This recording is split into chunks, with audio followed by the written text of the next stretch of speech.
As you can see, I've gotten up. I got up. I'm out of my pajamas now. I'm in this sweatshirt. You see, you see, you see, you see, and you see. Now you may want to ask yourself, what am I going to talk about today? What will I talk about today?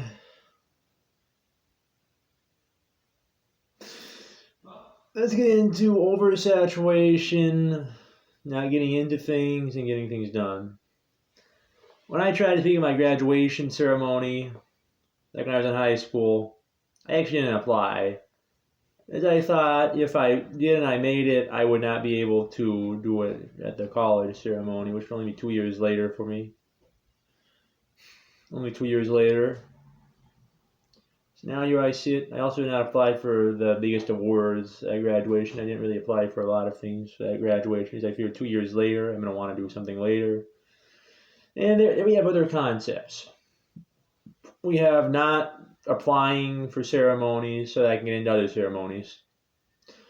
And then like a Robert Kiyosaki way of thinking, the financial guy, he does things like he does debt, he does not doing things, he does debt like that.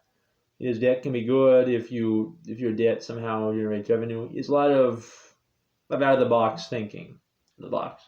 I like to think what I thought was well out of the box. Then there was another time when I considered something. You see, I tried to make it as an actor and a comedian, but it did not work out because it's an oversaturated field at times. It's like you try to get in, but then it just doesn't work out because so many people are trying to do it. No one would think, maybe it's not so oversaturated. It's not so oversaturated. I'm a fairly good-looking guy. You see me. I'm not too ugly. I am kind of ugly. I sit and I see you watching me. You observe me. And you see me. And what comes up to your mind when you think of things like that? You think of guys like Woody Allen, Ashton Kutcher, Bill Murray, Ron Howard. Well, not Ron Howard, really. Guys who had, prior to what they were trying to do, no background in something. Then somehow they made it big into something. They made it big. For about a year straight, Ashton Kutcher was the highest paid guy on television for his 2.5 Men role, and he replaced Charlie Sheen. The ratings dropped quite a bit after he replaced him. Sheen is also an example. He had no background, then he made it big. Woody Allen, especially because he had dropped out of 2 community colleges. He dropped out of the university. Not 2 community colleges. He dropped out of 2 colleges. He dropped out of the university. Broke his parents' heart again in the community one. He still dropped out. He said himself he covered up his eyes when the film class was to watch a film, but he covered up his eyes as he was watching the films. Now all you see here is me. I can't bring any of those guys up my show because they charge a lot of money. They would charge a lot of money. Now you see me here sitting down on my chair. As to move things forward, what do I want to talk about today? There's a film about acting, and you may ask me the fundamental question, but it's a question: who do I like better, Will Ferrell or Jim Carrey? That's kind of difficult because you see, Will Ferrell, he's better liked as a comedian than Jim Carrey. His humor is better liked, but Jim Carrey is surprisingly better at dramatic roles. Will Ferrell has done just about a few dramatic roles. Jim Carrey has won 2 Golden Globes for roles that have been dramatic. Jim Carrey did The Truman Show, and he did also the movie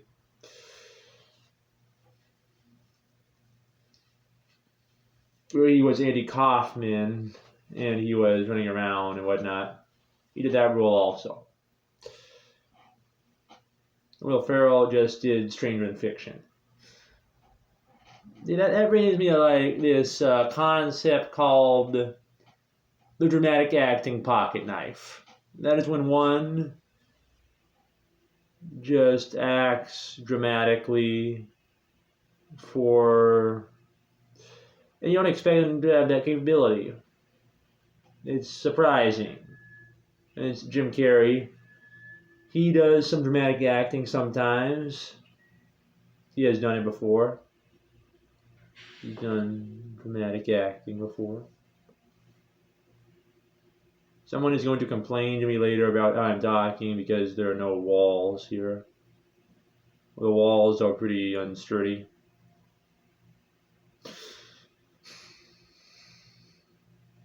I sit down for a moment, I think. Adam Sandler also has one of those pocket knives. Like, it's unexpected when he sees it.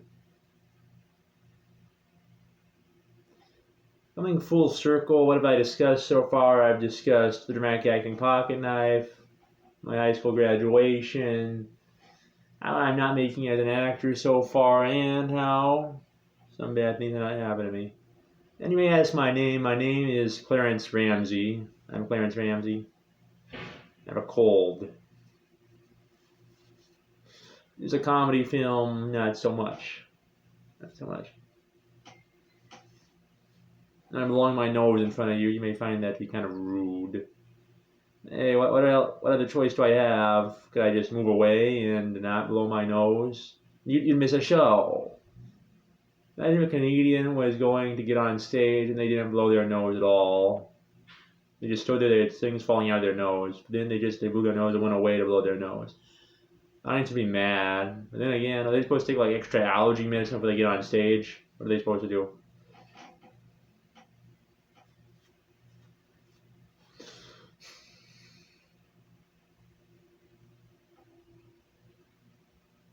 Ow. Now you see me. See what is a face? What is my face? As I sit down, I can see the future changing. The changing future, ever changing. My phone beep. Now I see myself.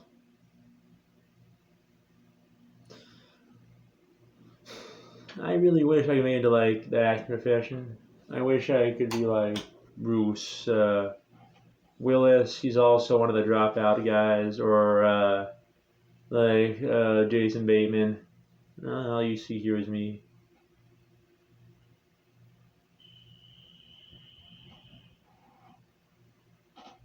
See this guy. You see this guy. You see this guy, and you see this guy.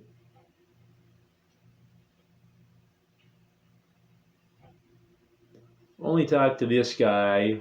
I'm pretty sure that the 5 of you can tell what I'm saying.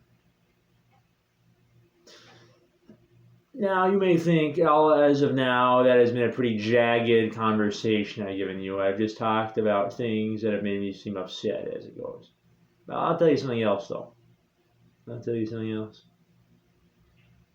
When I walked into my high school graduation, and you're about to hear background sound. That's because I can't afford my own studio. I can't. As I walked into my high school graduation, there was this girl sitting there, and she knew I liked her, and as I walked away, she just ignored me. It was my last second of going to high school. What was I supposed to take away from that? What was I supposed to take away from that? Oh no, I don't know. Now, I'm really hoping at the end of my community college graduation, I'm going to get an extra award.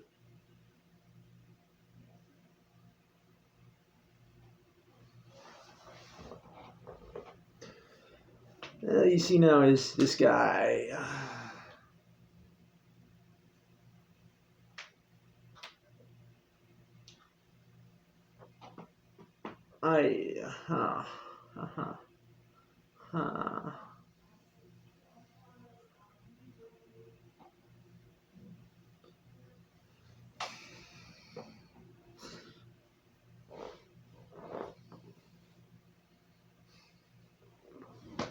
What do you think? think I could have made it pretty big. I think I am.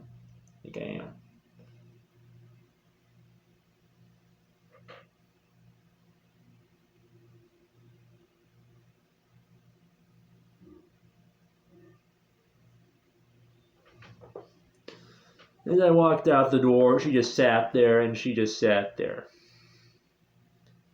Now I feel a mess. Maybe questioning, how old is Clarence Ramsey? How old am I? I'm 19 years old. Medley Community College. You can see my face.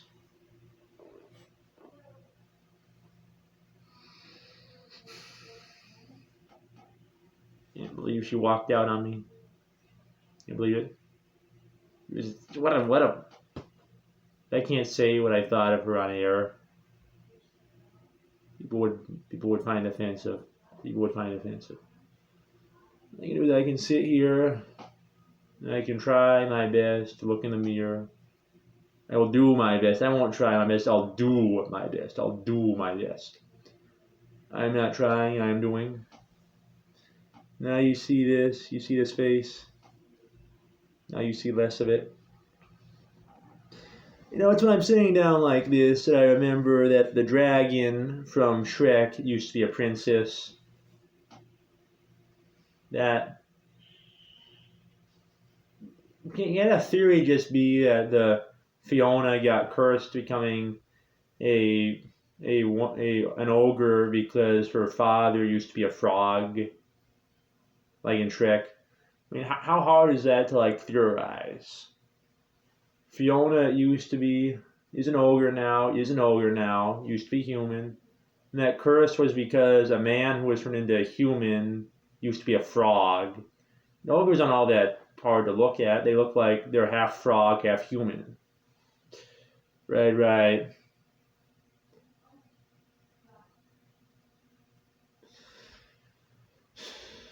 When that girl walked out on me, I was a complete wreck. Here lie I, Clarence Ramsey, a man left to his wishes, a man left to his faces. Not mine in particular, I mean your face,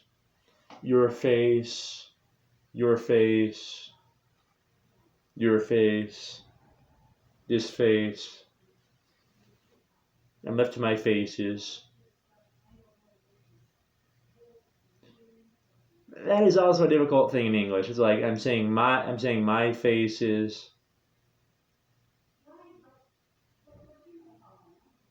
Like semantics. It's your face, and your face. If you're just saying I'm left to your guys' faces, I should have just said that. You see, I'm trying to give a speech here.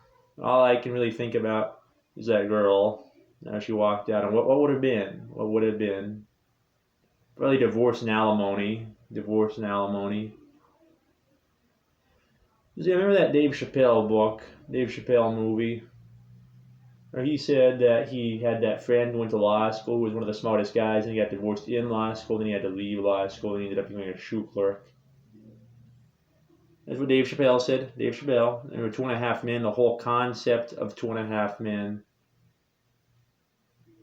where people sit down and then people go away. People walk away. To be more specific, it's about how Charlie and his brother Alan are kind of different. Charlie can easily get whatever woman he wants. Alan, on the contrary, can have very few women, but the ones he gets emotionally attached to. Kind of seemed like when Ashton Kutcher took over from Charlie Sheen, it's more like they made John Cryer into what Charlie Sheen seemingly became in real life. Where Ashton Kutcher bought the house and Charlie Sheen or Alan was the guy in charge of the house, and he saved it. Weldon Schmidt was who Ashton Kutcher was, from suicidal thoughts. from suicidal thoughts. Suicidal thoughts. And then Alan just stood there. Alan just stood there. Alan sat down and just stood there alone.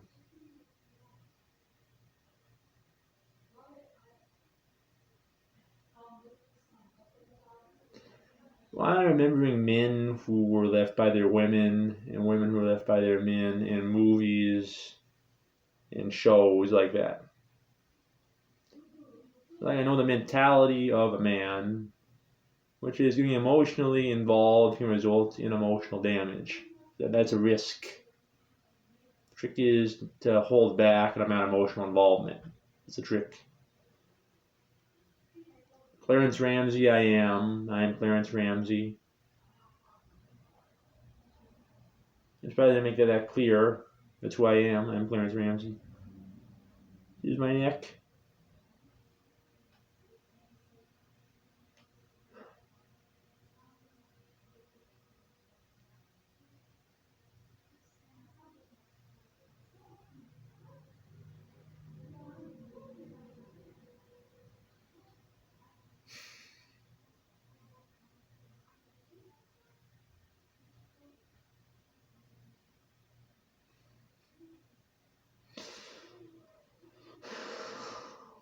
It was like in 2.5 Men, who is the real bad guy? Who's the real bad guy? Is it Evelyn Harper? Is it Judith Harper? Is it Rose Harper? Harper being the only last name she's had. Rose, we don't really know her last name. Or is it Charlie Harper? Who is the real main antagonist? I would say that the main protagonists are Charlie and Alan, and they were attacked by their mother, who gave them feelings of either being very complacent or being very afraid of intimacy. For being afraid of intimacy, Charlie never got into the relationship he should have been in with Rose. And Alan never managed to get out of the relationship he shouldn't have been in with Judith at the reasonable time. Even though Evelyn Harper has tried to help him out of it, what ended up happening was Evelyn Harper, if anything, is the real main antagonist of the series, from my lens.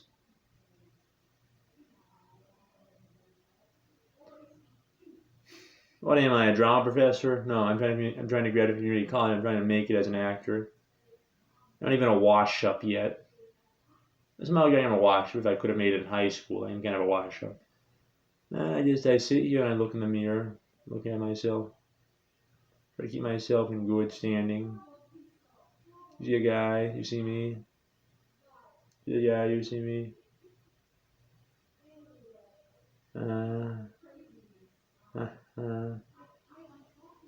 I hate extravagance. I hate it. I have things to say. I don't really have anyone to go along with here. It's a lecture I have. I'm forced to give this lecture to you people.